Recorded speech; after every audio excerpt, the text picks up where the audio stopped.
वीरसेन देवहितैयदायुः। ॐ स्वस्ति न इन्द्रो वृद्धश्रवाः, स्वस्ति न पूषा विश्ववेदाः, स्वस्ति नस्तार्क्ष्यो अरिष्टनेमिः, स्वस्ति नो बृहस्पतिर्दधातु। ॐ शान्ति शान्ति शान्ति। नमस्कार.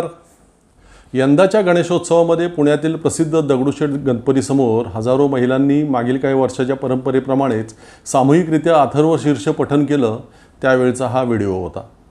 नाही, अनेकांच्या मनात लगेच आलं असेल तसं काहीही नाही. मला तिथे या उपक्रमापूर्वी झालेल्या सहस्त्र ब्राह्मण भोजनावर किंवा या अथर्वशीर्ष पठणावर कोणतीही टीका टिप्पणी करायची नाही आहे. मी वर्चस्ववाद्यांवर, कर्मठ आणि सनातनी ब्राह्मण्यवाद जोपासणाऱ्यांवर, श्रद्धाळू भोळ्या बाबड्या धार्मिक वृत्तीच्या बहुजनांवर, आपल्या आर्थिक स्वार्थासाठी विविध कर्मकांड लादणाऱ्या पुरोहितशाहीवरती टीका करतो. त्यांच्याविषयी माझ्या मनात राग आहे. समस्त ब्राह्मण समाजावरती मी कधीही टीका करत नाही. सुधारणावादी विचारांच्या आणि सर्वांसोबत राहणाऱ्या पुरोगामी विचारांच्या तमाम ब्राह्मण मंडळींविषयी माझ्या मनामध्ये आदराची भावना आहे. काय आहे हे डिस्क्लेमर नोंदवणं हल्ली गरजेचं झालं आहे. कारण प्रत्येक एपिसोड सगळे संदर्भ पुरावे देऊन करत असलो तरी त्या वस्तुस्थितीकडे दुर्लक्ष करून माझ्यावर किंवा आपल्या अभिव्यक्ती चॅनलवरती ब्राह्मण विरोधी असल्याचा शिक्का काही ठराविक लोकच आहेत, पण प्रत्येक एपिसोडच्या खाली कमेंटमध्ये मारत असतात. ते असो. तर ते यंदाचं अथर्वशीर्ष पठण पाहिल्यापासून एक विषय म्हणत होता, तो आज काही घटनांच्या द्वारे आपल्यासमोर मांडतोय. 1840 साली सावित्री आणि ज्योतिराव फुले यांचा विवाह झाला. लग्नानंतर काही वर्ष जाऊनही त्यांना मूलबाळ होऊ शकलं नाही. तेव्हा कौटुंबिक पातळीवर तेव्हाच्या परंपरेनुसार ज्योतिरावांच्या दुसऱ्या लग्नाची त्यांच्या घरामध्ये चर्चा सुरू झाली. त्यावेळी ज्योतिरावांनी आपल्या कुटुंबातील सगळ्या लोकांना काय सांगितलं असेल? आम्हाला बाळ होत नाही म्हणून सावित्री करता तुम्ही दुसरी सवत आणायला सांगता, पण समजा आत्ता वैद्यकीय तपासणी केली आणि त्यानंतर माझ्यातच काही कमतरता आढळली तर सावित्रीने मुलाकरता दुसरा नवरा, मला दुसरा सवता आणलेला तुम्हाला चालेल काय? ज्योतिरावांच्या या सडेतोड प्रश्नावरती काय बोलणार कुटुंबीय? ते गप्प झाले. ज्योतिराव आणि सावित्री यांचं एकमेकावरती किती निरातिशय प्रेम होतं त्याचं हे मोठं उदाहरण. अगदी आजच्या काळातही कोणी नवरा आपल्या कुटुंबियांना अशा प्रकारचं घरामध्ये उत्तर देऊ शकेल काय? परंतु ते ज्योतिराव होते, क्रांतिकारी विचारांचे होते आणि त्यांच्या मार्गदर्शनाखाली घडलेली सावित्री त्यांच्याही 2 पावलं पुढेच होती. त्यांचे विचार त्यांच्यापेक्षा अधिक पुढे नेणारी होती. 1863 साली पुण्यामध्ये एक खळबळजनक घटना घडली. काळ लक्षात घ्या. आजपासून 160 वर्षांपूर्वी, म्हणजे इतक्या मोठ्या संख्येने समाजसुधारक निर्माण झालेले असूनही जे पुणे आजही बऱ्यापैकी कर्मठ आहे, सनातनी आहे, ते पुणे 160 वर्षांपूर्वी किती कर्मठ आणि सनातनी असेल? तर तेव्हा 1863 साली पुण्यातील एका विधवा ब्राह्मण महिलेचा पाय घसरला. म्हणजे एक शास्त्री होते, त्यांच्या ती नादाला लागली आणि त्यातून ती गरोदर झाली. पुढे तिला मूल झाल्यावर मात्र त्या शास्त्र्याने हात झटकले आणि मग बेअब्रू होण्याच्या भीतीने त्या विधवा ब्राह्मण महिलेने नुकत्याच जन्माला घातलेल्या आपल्या त्या पोटच्या गोळ्याला सुरीने कापून टाकलं. पुढे तिला अटक झाली, खटला झाला, मग जन्मठेपेची शिक्षा तिला सुनावण्यात आली. परंतु सगळं पुणे त्या घटनेने तेव्हा हादरून गेलं होतं. तो शास्त्री अर्थातच त्या सगळ्या प्रकरणातून सही सलामत सटकला. परंतु तो सगळा प्रकार पाहून ज्योतिराव आणि सावित्री यांनी पुण्यात तेव्हा विधवा महिलांसाठी एक विशेष उपक्रम सुरू केला. बालहत्या प्रतिबंधक गृह, त्याच्या जाहिराती त्यांनी पुण्यामध्ये गर्दीच्या ठिकाणी लावल्या. त्यानंतर अनेक महिला या बालहत्या प्रतिबंधक गृहात दाखल झाल्या, गरोदर. त्यातल्या बहुसंख्य ब्राह्मण होत्या. 36 विधवा ब्राह्मण महिला गरोदर होत्या ज्या तिथे दाखल झाल्या. त्या सर्व पोटोशी ब्राह्मण महिलांची बाळंतपणं आईच्या मायेनं केली सावित्रीबाईंनी.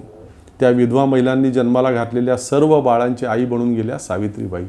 आणि त्यातीलच काशीबाई नावाच्या एका महिलेनं जन्म दिलेल्या मुलाला पुढे ज्योतिराव आणि सावित्री यांनी रीतसर दत्तक घेतलं. तोच मोठा झालेला आणि डॉक्टर झालेला यशवंत. स्वतःला मूल झालेलं नसताना अशा प्रकारच्या प्रसूतींमधून जन्माला आलेल्या मुलांना आपल्या पदराखाली घेऊन आधार देऊन त्यांचं संगोपन करणाऱ्या सावित्रीबाई या खऱ्या अर्थानं आदर्श मातृत्वाचं उदाहरण आहेत. पुढे जाऊ. विधवा होणं हे तेव्हा महिलांच्यासाठी प्रचंड वेदनादायी असायचं. थोराड वयातील ब्राह्मण पुरुष जे होते ते कोवळ्या वयातील लहान लहान मुलींशी लग्न करायचे. साहजिकच काही वर्षांनी त्या थोराड ब्राह्मण पुरुषांचा मृत्यू व्हायचा आणि मागे उरलेल्या या विधवा तरुण ब्राह्मण महिलांना विविध प्रकारच्या जाचक प्रथा आणि छळवणुकीला सामोरं जावं लागायचं. अशा अकाली वैधव्य आलेल्या ब्राह्मण महिलांची संख्या तेव्हा पुण्यामध्ये प्रचंड असायची. त्यांना केशवपण करून म्हणजे डोक्याचं त्यांच्या पूर्ण मुंडन करून एखाद्या अंधाऱ्या खोलीमध्ये आपलं उर्वरित आयुष्य घालवायला लागायचं. किती भयंकर होतं ते पहा कल्पना करून. आणि या असल्या जाचक प्रथा परंपरांच्या विरोधात तत्कालीन ब्राह्मण समाजातील पुरुष किंवा महिला त्यावेळी पुढे आलेल्या नाहीत हे सत्य तर त्याहूनही कठोर आणि भयंकर. पण सावित्रीबाई या पाहू शकल्या नाहीत हे सगळं. 1890च्या सुमाराला ज्योतिरावांचे एक सहकारी नारायण मेघाजी लोखंडे यांना सोबतीला घेऊन त्यांनी नाभिक समाजाच्या लोकांना भेटण्याचा सपाटा लावला. कशासाठी? तर त्यांनी या विधवा ब्राह्मण महिलांचे केस कापू नये, त्यांचं मुंडन करण्यास नकार द्यावा हे सांगण्यासाठी. आणि मग पुण्यामध्ये नाभिक समाजाची एक मोठी ऐतिहासिक सभा झाली. 500 नाभिक त्या सभेला हजर होते. तेव्हा म्हणजे आजपासून 140 वर्षांपूर्वी 500 नाभिक एका बहुजन समाजातील महिलेच्या आवाहनाला प्रतिसाद देऊन पुण्यात एकत्र जमतात ही प्रचंड मोठी घटना होती. आणि त्या सभेत त्या सर्व नाभिकांनी केलेला ठराव तर त्याहूनही प्रचंड क्रांतिकारक होता. काय होता तो ठराव? तर यापुढे कोणीही नाभिक विधवा महिलेचे केस कापणार नाही, तिचं मुंडन करणार नाही. एका जाचक प्रथेतून ब्राह्मण महिलांची कायमसाठी सुटका केली ती ब्राह्मण नसलेल्या सावित्रीबाईंनी. पुण्यातील सनातनी बामणांनी अर्थातच त्याही वेळी सावित्रीबाईंवरती प्रचंड टीका केली. आमचा धर्म नासवणारी बाई वगैरे म्हटलं. पण लंडनच्या द टाइम्ससारख्या जागतिक वृत्तपत्राने सावित्रीबाईंच्या त्या क्रांतिकारक कार्याची ठळक दखल त्यावेळी घेतलेली होती. आपल्या देशाच्या सामाजिक इतिहासात अशा प्रकारचा लढा उभारणारी अन्य कोणीही महिला त्यावेळी नव्हती. 150 वर्षांपूर्वी सावित्रीबाईंच्या बुद्धीची आणि वैचारिकतेची उंची पाहून आजही आपल्याला त्यापुढे आपलं खुजेपण जाणवल्याशिवाय राहत नाही. त्यांनी स्थापन केलेल्या महिला सेवा मंडळामध्ये विधवा महिलांचा पुनर्विवाह, महिलांना शिक्षण, रोजगारासाठी महिलांना प्रशिक्षण असे वेगवेगळे उपक्रम तेव्हा व्हायचे. हळदी कुंकवाच्या कार्यक्रमात सर्व जाती धर्माच्या स्त्रियांना एकाच जाजमावर बसवलं जाईल आणि जातीभेद पक्षपात न करता सगळ्या महिलांना एकाच वेळी एकत्रितपणे हळदी कुंकू लावण्यात येईल असं संस्थेची सेक्रेटरी म्हणून सावित्रीबाईंचे सही असलेलं निवेदन प्रसिद्ध व्हायचं. म्हणजे बघा, आज हे सगळं ऐकताना आपल्याला त्यात फार काय मोठं विशेष असं वाटू शकेल कोणाला. पण 150 वर्षांपूर्वीचं पुणं आणि त्यावेळी सावित्रीबाईंच्या या सर्व कृती हा विचार करून पहा, मग त्यातलं क्रांतिकारत्व आपल्या सगळ्यांच्या लक्षात येऊ शकेल. पेशवाईच्या काळामध्ये पुण्यामध्ये अस्पृश्य बांधवांच्या छळवणुकीला पारावार राहिलेला नव्हता. कधीतरी करू आपण त्यावर एक सविस्तर एपिसोड. आणि भीमा कोरेगावच्या लढाईत पेशव्यांना साथ न देता मग हे सगळे वंचित दलित बांधव ब्रिटिशांच्या बाजूनी का आणि कशासाठी लढले त्यावरही एक एपिसोड बनवू. पण तो एपिसोड तिथे जाऊन म्हणजे भीमा कोरेगावला जाऊन मी करीन लवकरच. असो, सांगायचं होतं ते हे की पेशवाईचा नाश होऊन पुण्यावरही ब्रिटिशांचा अंमल सुरू झाला तरीही सनातनी लोकांची अस्पृश्यांकडे पाहण्याची भावना किंवा नजर काही बदललेली नव्हती. तीव्र उन्हाळ्यामध्ये तेव्हा सार्वजनिक पाणवठे आटल्यावर पेशवेकालीन काही हौद होते, तिथे जाण्याशिवाय या अस्पृश्य बांधवांना काही पर्याय नसायचा. पण अनेकदा तिथून त्यांना सवर्ण लोकांकडून हाकलून लावलं जायचं. पाण्याअभावी या लोकांचे प्रचंड हाल व्हायचे. ते पाहून सावित्रीबाईंनी आपल्या घरातील हौद या तमाम अस्पृश्य बांधवांसाठी खुला केला. प्रचंड क्रांतिकारक अशी घटना होती ती. त्याच्यानंतर ज्योतिराव आणि सावित्रीबाईंवरती बहिष्कार टाकण्याचे प्रयत्न केले गेले पुण्यातील सनातन्यांकडून. बाकी त्यांच्याकडून शिवीगाळ, टीकाटिप्पणी हे तर कायमच या दोघांच्या वाट्याला आलं होतंच. परंतु या सगळ्याला तोंड देत देत हे दोघेही त्या अस्पृश्य बांधवांची तहानभूक भागवत राहिले. सत्यशोधक समाजाची स्थापना हे या दोघांच्याही आयुष्यातील सगळ्यात मोठं काम आहे, प्रमुख काम आहे. ब्राह्मण पुरोहिताशिवाय विवाह करण्याची परंपरा सत्यशोधक समाजाच्या माध्यमातून रोवली गेली. साहजिकच ब्राह्मण पुरोहितांच्या मिळकतीवरती पाय आल्यानं ते प्रचंड संतापले. पुणे जिल्ह्यातील जुन्नर तालुक्यातील ओतूर इथे तेव्हा संपन्न झालेल्या एका विवाहाची नोंद या सगळ्या प्रकारामुळे ऐतिहासिक झालेली आहे. लग्न लावणं हा आमचा पारंपरिक अधिकार आहे आणि तो कोणालाही डावलता येणार नाही अशी मागणी करत ब्राह्मण पुरोहित कोर्टात गेले. त्याच्यावरती कोर्टामध्ये खटला चालला, परंतु अखेर ज्योतिराव आणि सावित्रीबाईंच्या विचारांचा विजय झाला. तो खटला लढण्यासाठीही काही आर्थिक मदत संबंधितांना सावित्रीबाईंनी केल्याच्या नोंदी आहेत. किती गोष्टी सांगायच्या. आपला दत्तक पुत्र यशवंतचा विवाह करायचं मनात आलं सावित्रीबाईंच्या, तेव्हा आपल्या होणाऱ्या भावी सूनबाईला सावित्रीबाईंनी तिच्या आईवडिलांची परवानगी घेऊन लग्नाच्या काही दिवस आधीच आपल्या घरी आणलं. कशासाठी? तर वधूवराचा एकमेकाशी नीट परिचय व्हावा, जिथे आपण लग्न होऊन जाणार आहेत ते घर, त्यातील माणसं, तिथलं वातावरण या सगळ्याची तिला सविस्तर माहिती व्हावी म्हणून. म्हणजे पहा किती काळाच्या पुढे होती सावित्रीबाई. अगदी आजच्या काळातसुद्धा लग्नाच्या आधी आपल्या मुलीला होणाऱ्या जावयाच्या घरी राहायला किती पालक पाठवू शकतील बरं. पण सावित्रीबाईंनी जो विश्वास कमावला होता त्याचं ते फलित किंवा निदर्शक होतं. अनेक गोष्टी आहेत. ज्योतिरावांचं निधन झालं त्यावेळचा प्रसंग तर आपल्याला अंतर्बाह्य हादरवून टाकतो. आधीच सावित्रीबाई प्रचंड दुःखी झालेल्या आणि त्यातच तोपर्यंत ज्योतिरावांच्या समाज प्रबोधनाच्या कोणत्याही कामामध्ये सहभागी न झालेले त्यांचे नातेवाईक अंत्यविधीला मात्र बरोबर पोचले आणि दत्तक पुत्र यशवंत याला आम्ही अंत्यविधी करू देणार नाही अशी आडमुठी भूमिका त्यांनी घेतली.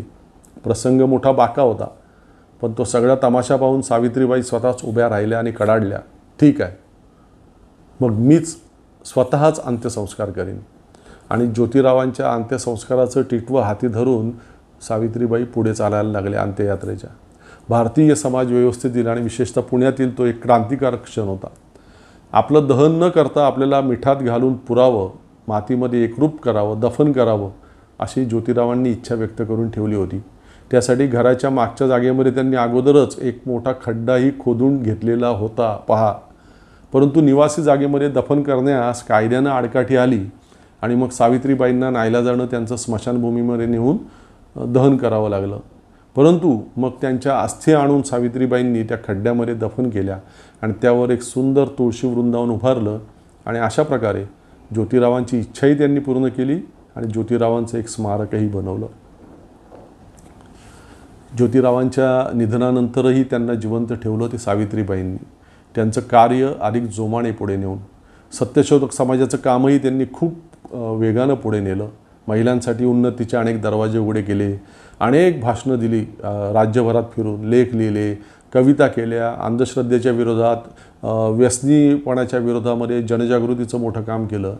आणि हे सगळं करीत असतानाच 1897च्या प्लेगच्या साथीमध्ये लोकांची सेवा करता करता त्या स्वतःच प्लेगच्या विळख्यात सापडल्या आणि त्यांचं निधन झालं. हे सगळं मला आज का बोलावं असं वाटलं.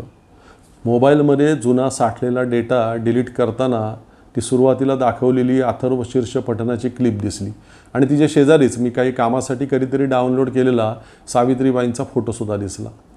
ह्या दोन्ही गोष्टी एकत्र पाहिल्यावरती मग मनात आलं की या हजारो महिलांनी अथर्वशीर्ष जरूर पठण करावं. अजिबातच कोणाची हरकत नाही, पण कधीतरी एखाद्या क्षणी जेव्हा आपल्या पूर्वज महिलांना प्रचंड अन्यायाला, प्रचंड जाचक रूढी परंपरांना सामोरं जावं लागत होतं आणि आपल्या समाजातील कोणीही त्यांना मदत करण्यासाठी पुढे येत नव्हतं, अशा वेळी ज्या महिलेने धाडसाने पुढे येऊन त्या आपल्या पूर्वज महिलांवरील अन्याय दूर करण्यासाठी पुढाकार घेतला, त्यासाठी आपल्याच समाजातील पूर्वज लोकांनी तिच्यावर फेकलेले शेणाचे गोळे आणि दगडं अंगावर झेलली, जखमा सहन केल्या, त्या सावित्रीबाईंनाही कधीतरी या महिलांनी आठवावं, थोडं तरी त्यांचं उतराई व्हावं.